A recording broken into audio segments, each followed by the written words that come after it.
Welcome, everyone. You are tuned into Friday Plan and Expand, powered by NextStep Collective, where we don't just dream, we do. So let's make your next step your best step. Each session, we're giving you practical strategies, fresh insights, and the clarity you need to stop overthinking and start making moves. No fluff, no guesswork, just real tools to help turn your vision into reality. So let's get started. Have you ever walked out of a meeting and thought, what was the point of that? Like, that's a whole hour of my life I'm never going to get back. If so, you are not alone. Today, we're going to help you run learn to run the kind of meetings that people actually want to attend, yourself included, the kind of meetings you actually want to run. Meetings that spark ideas, meetings that move the work forward, and that don't waste time, because ain't nobody got time for that. So this builds on a Thursday call that we did where we talked about making meetings more engaging. Today, we want to take that a little bit deeper. We want meetings that are engaging, and we want meetings that are really productive, that move the needle forward, that make progress in our work. So here's what's coming your way today. We have 3 members from the NextStep Collective team with us today. So we have myself, I'm Nikki Mills, joined by Gina Watts and Eric Watts, and we are going to share 3 essentials of great meetings. We're going to hear a few stories from real life team experiences with meetings, and we're going to offer some practical tools to get you going on your way. So to get us started, Gina is going to kick us off talking about essentials of a great meeting. G? Thanks, Nick. Oh, we're so grateful to spend time with y'all today. I have been in so many different types of leadership positions in various roles throughout my professional career. I'm even talking about like my first job at a grocery store where I can just recall being in meetings where I was like, could this have been an email? And that was before emails, right? Like there's just things that we do out of habit that we haven't really interrupted the behaviors that we need to interrupt to make them productive and make sure we're clear about the critical pieces of a meeting to make it its best experience possible. So I'm going to talk about the 3 essentials of a great meeting, and there might be more than 3, but we try to keep things pretty simple and practical here with Next Step Collective. So first is a clear purpose, second is a designed experience, and third is follow through. So let's talk about starting with the first essential, a clear purpose. So before you even send out that calendar invite, I really encourage you to stop and ask yourself, why are we meeting? Like what's the purpose of the meeting? What decision, alignment, or progress do we actually need? Too many meetings happen just because they're on the calendar. And then what happens is like people start to tune out. So making sure that you have clarity about why you're meeting and what's the decision, the alignment, or the progress that you actually need is really important. Teams that meet every single week with no agenda may find that their meetings turn into a complaint fest and are not at all productive. How many of you have been in those spaces where like everybody's whispering to each other or they're complaining about something? There's always the person that talks a lot. And sometimes it's good what they say, but sometimes you're like, I just wish they didn't say anything. Then you have folks who are just always overly positive, and maybe you have folks who are always complaining. And then there's like the rest of the room who's like, what is happening? Like, I can't get this time back. Like, why are we doing this? Right? So you want to make sure that the purpose of the meeting is clear, so that you can avoid that. So, starting each meeting with a clear outcome, like by the end of this, we'll decide this, right? It shifts the energy completely. People come ready to contribute and they know the purpose because you've clarified it. So, here's a pro tip. Include a purpose statement in the invite. So, if you're using slides, you could also do this on your first slide. It can be as simple as by the end of this meeting, we will have, some of you might be like, Gina, I'm not making slide deck for a meeting. Some of you also might work remotely and you kind of have to have slide decks, like you live by slide decks because you have to make sure that people are on the same page. A clear statement, by the end of this meeting, we will, is really important. and really orienting. When people know why they're there, they show up differently. And that is such a gift. It's simple. It's a simple, practical gift, but it's such a gift. So Eric's going to take us through the second essential of a great meeting.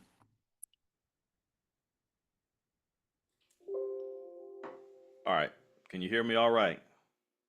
Loud and clear. Good. So listen, before I get into the designed experience part of meetings, the second essential point, I'm looking at myself and I'm just like, I look like a black Amish dude because I trimmed my goatee the other day and the sides and the bottom is a little thicker, but up here it's a little thinner. Don't worry, it'll come back in a matter of minutes because I'm a hairy monster. But anyway, yeah, shout out to the black Amish if there are any. I've never seen any, and there might be some, but shout out to me. Maybe I'm the first black Amish. Not really. All right, let's get to the design experience. Y'all know how I do it. So anybody watching this, you already know how I bring it. The designed experience. Think of meetings as experiences, right? That is the way you should go into and approach any meeting. I wish I would have had this advice back in my corporate days because I thought of meetings as an experience, but I thought of them as a bad experience. And I turned some of them into a bad experience. Thank God that I've been redeemed because I was a wild boy back in the day. So, well, just telling you the truth. So, would you throw an event? Would you put on an event without any planning, right? Without the vibe and the visuals and the aesthetic and everything being set? Would you do that? Probably not. So why would you do that with meetings? So what should you do? The best meetings are designed. You want to set these meetings up, and I think about it's a meeting of a different sort. CG, a networking group. There's music. There's fun. There are other people doing different kind of silly things to get the energy in the room up to where we need it to be. So in that same way, and I ain't saying you got to have a party with every meeting because you're at work, you're in business, you need to get things handled. Still though, if you come in staid and dry and all shriveled up, guess how the meeting is going to go? Staid, dried, and shriveled up. So you want to bring that energy to the meeting. So using the right kind of energy, that'll get the moment happening the way it'll get it on and popping. You be like I'm doing my thing. That's right. I'm in the meeting.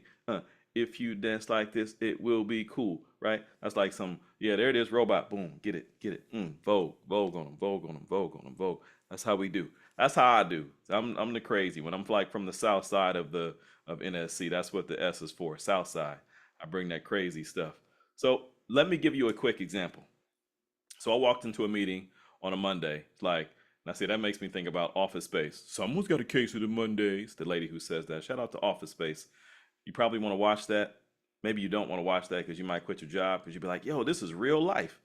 They're asking me to bring the TPS reports, and that's all I got to do. And that's my whole job. Anyway, walked into a meeting one Monday, just like Office Space. And there was this cool, chill, lo-fi music playlist. It was playing in the background. And I was like, okay, I dig it. I feel it. This is my kind of meeting. It changed everything for the way I was thinking, and watch this, even the way that I was feeling. And imagine you walking into that kind of room, right? You're going into a meeting and you hear this kind of music, and it's like, maybe you're having a rough day, challenging day, and you're like, man, all right, they got the music playing, the whole vibe changed, and people were curious and excited. And watch this, relaxed. Because I believe that most people, when we come to meetings, well, in some cases, we come pretty wound up, whether it's wound up from what's going on in our lives at home and in our lives at work. We may have come, if you know, like I know, and like y'all know, you probably already came from another meeting. So that last meeting probably had you wound up. So imagine going from meeting to meeting and you just wound up tight like a spring. You got to be like Freddie Mercury and Queen. You got to break free. So when you come to a meeting like that with a designed experience, ready for you to woo-saw, shout out to Bad Boys. Those are the kind of meetings that you want to have set up for your team. And you can use some tools that'll help you out as well. Jamboard, breakout groups, or even just going around and just like, yo, check in like, yo, how do you show up today? How's everybody feeling today? And have everybody share something like that. So when you do that, people are like, okay, yeah, we're about the business, we're about the work, but we're also, watch this, paying attention to one another. And that's one of the most important things we can do, you can do in a meeting to have an effective meeting and make sure the designed experience goes over well. So now, real quick, Nick's going to wrap up this section and walk us through the third meeting essential. She might even start voguing for you. Vogue, I vogue, mean, vogue. I mean, boom, there it is. Take it away. thank you. So yes, so the third essential, the one that we're offering today of a great meeting, actually happens after the meeting. So you have this clear purpose, you have this designed experience. I want to talk to us about follow through because I feel like that's where some meetings can actually fall apart. And so it's great if the meeting feels good. We want that. We want that purpose, we want that designed experience, we want to have a good time. But if nothing happens afterward, I feel like we just had a really expensive conversation. It costs our time, it maybe costs resources, but if we didn't actually have any way that we moved something forward or have a way to follow through on what we talked about, probably wasn't the best use of our space and our time. So let's talk about a couple strategies to address that. So Let's do it. one, assign somebody. It could be a different person every meeting. It could always be the same person, but pick somebody who is going to be sort of your to-do list tracker. Okay, so they're gonna be listening for things that you talk about in the meeting, and it's like, oh, that's a step. That's something that someone has to do, and they're gonna be focused on jotting those down so that you're keeping track. So they're also maybe going to take notes on like decisions. We made this decision to do, we have this item to do, but they're going to be honed in on doing that. And honestly, nowadays that can be AI. So you could have a person who does that for you. You could also, there are tools out there like Fathom and Otter and ones that I probably don't know about, but there are AI tools, that can do that for you, who can capture your notes and send action items and things after your meeting.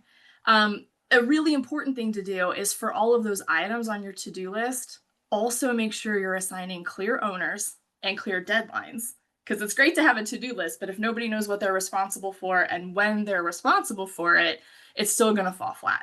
So make sure, here's our to-do list, here are our action items that we're going to follow through on. Here's who's responsible for it and when they're responsible for it.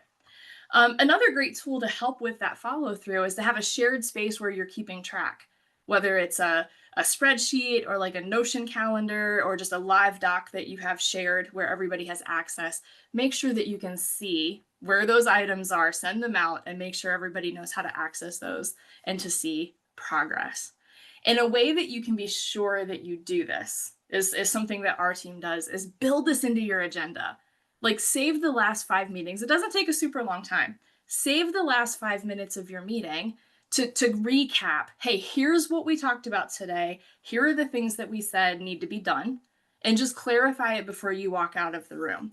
And so, hey, let's recap our meeting. Here's who's doing what and by when.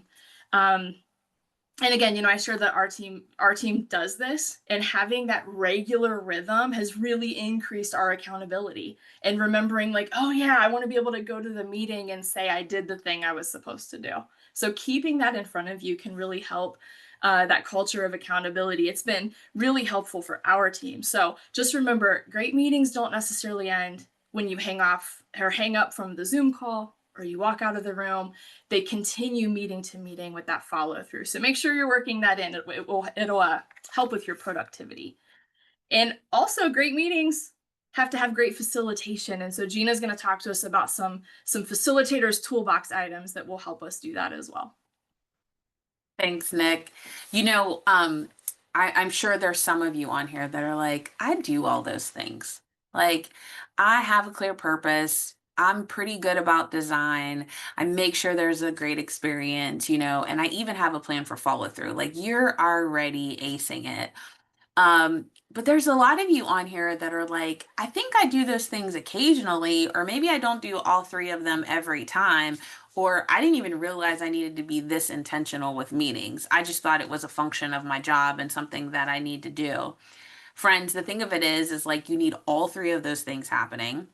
And there's probably more that you need happening into that. But like for the purposes of this space, you at minimum need those 3 things happening, and you need to facilitate well. Now, I will tell you, I'm sure Eric will tell you, Nikki will tell you that we have learned a lot by doing, and particularly by failing and then getting back up and fixing it to do it better the next time. Fortunately for us, we've been surrounded by people who have offered and extended grace to us to get it right the next time. But we've been transparent, we've been integrous, and we do things with an intention to honor the people in front of us, right? At all times. And that's one really key thing about a great facilitator. But as you're on this call or as you discover this recording, if you're watching the recording, you might be thinking like, I need help. I need help to facilitate well or to incorporate all these things. Well, honestly, friends, that's why we're here. These are things that we do regularly. We walk with people in their businesses or in their line of work to help them even do things as simple as lead meetings well. I can't tell you how many times that as a supervisor of multiple teams, or as a leader of leaders, or as a coach who's helping somebody in their line of work, I have encountered folks who come to me and say that they have challenges with their team. Like there's a communication challenge or some type of breakdown. And more often than not, it's connected to the fact that they're doing something as simple as leading meetings well. And maybe it's not simple. Maybe that's not a fair statement. But sometimes we think of those things as like, oh, they're just things that we have to do.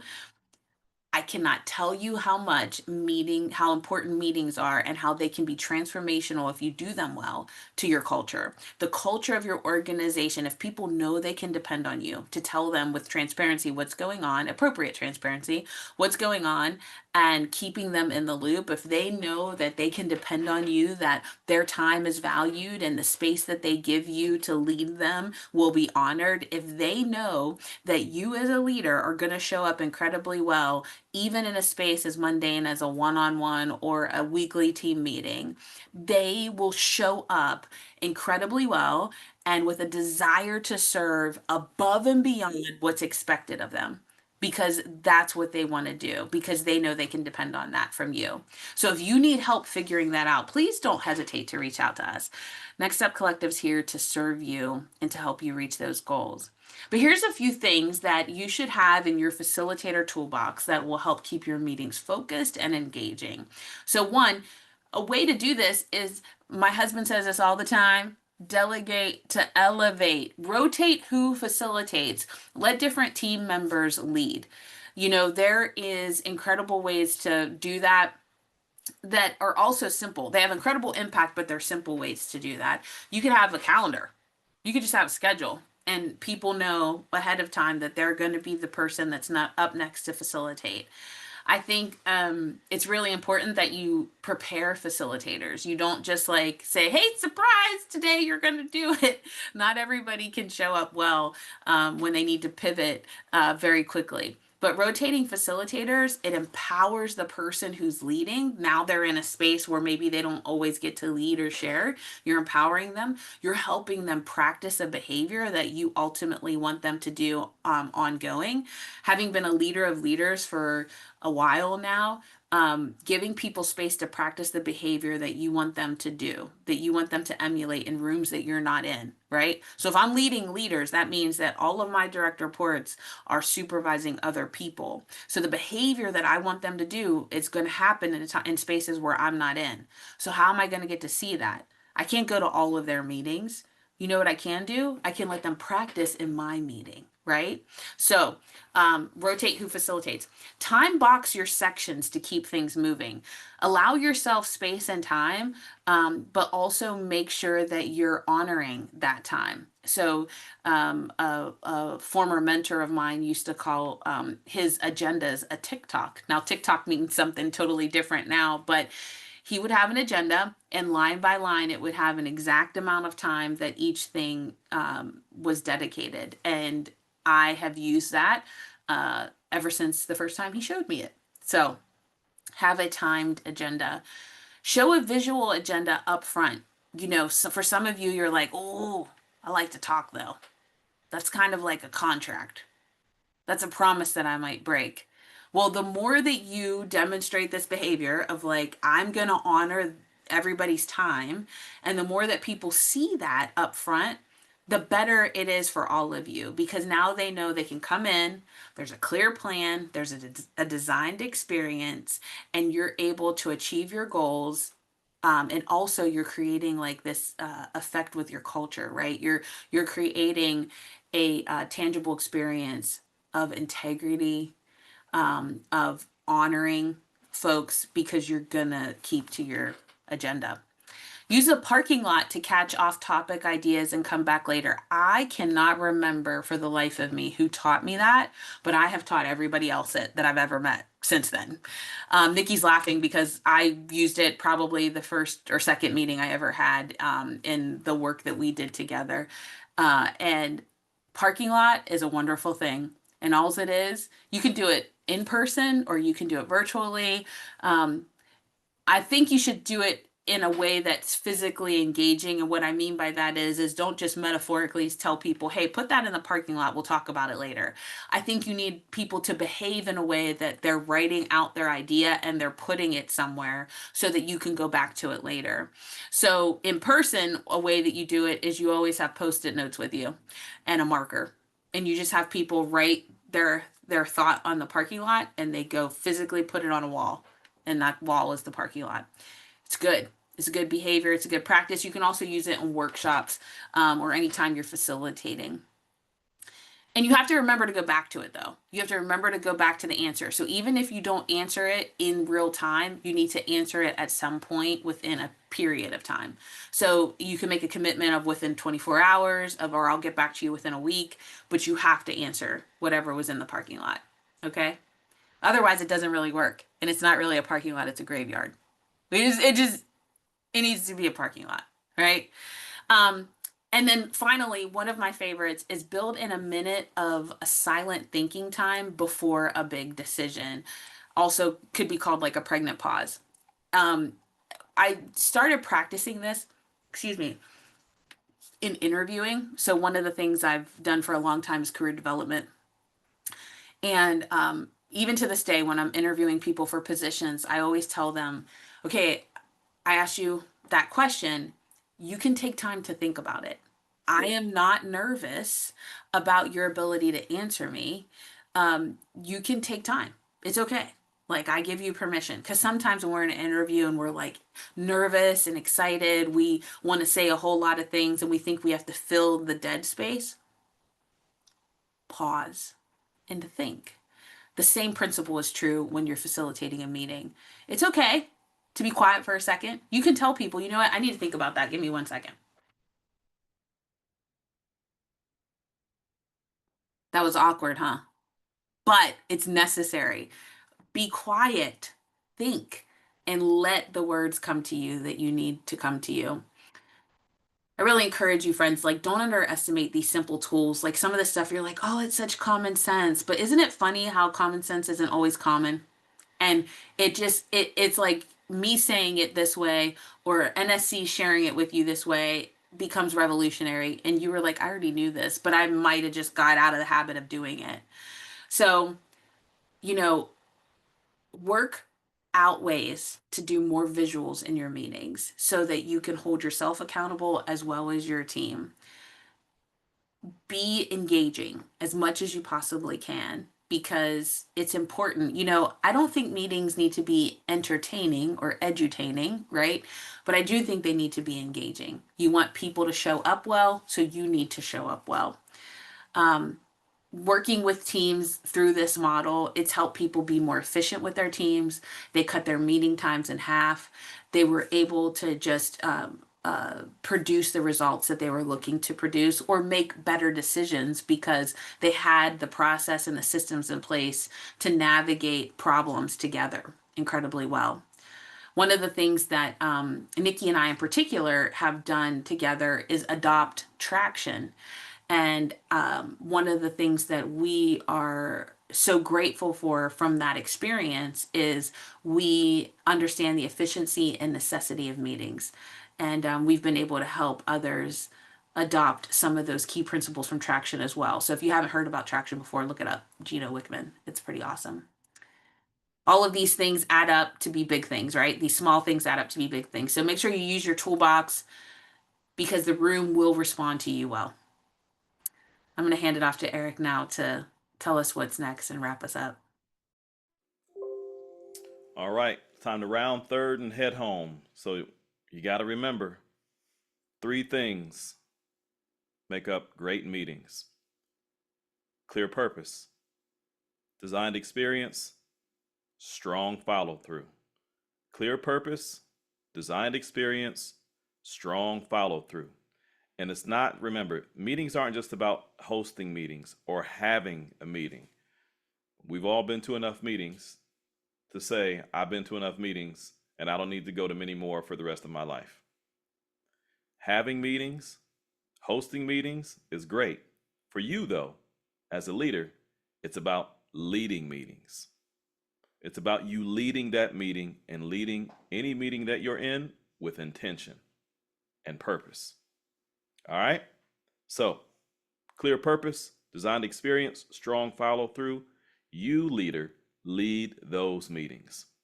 That's going to wrap us up for today. But before we go, got a couple things we want to mention as we sign off.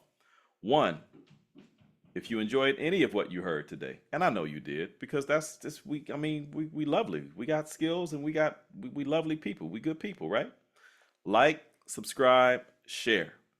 Like, subscribe, share. We'll make it a song. Like, subscribe, share. Oh my. Like, subscribe, share. Oh my. I got greens, beans, potatoes, hogs. You name it. We got it. And then think about this. What's the worst meeting that you've ever been to or been a part of or that you've led? On the other side, what's the best meeting that you've ever been a part of or that you've led? We could all share those stories. I got a bunch in my mind right now. And most of them are the ones where I made a fool of myself. You, Eric? Yes. Me, Eric. Big fool of myself. I'll save those war stories for another day. So we want to hear about your meetings, though. Good ones, bad ones, and everything in between. All right, as we sign off, here we go. I'm going to use my radio voice. Thanks for joining us on the Friday Plan and Expand. Sounds like Superman's getting ready to come and fly over or something, but he ain't. Powered by NextStep Collective. Remember, vision without action is just a wish. Now, go take that next step and make it your best step. Until next time, peace.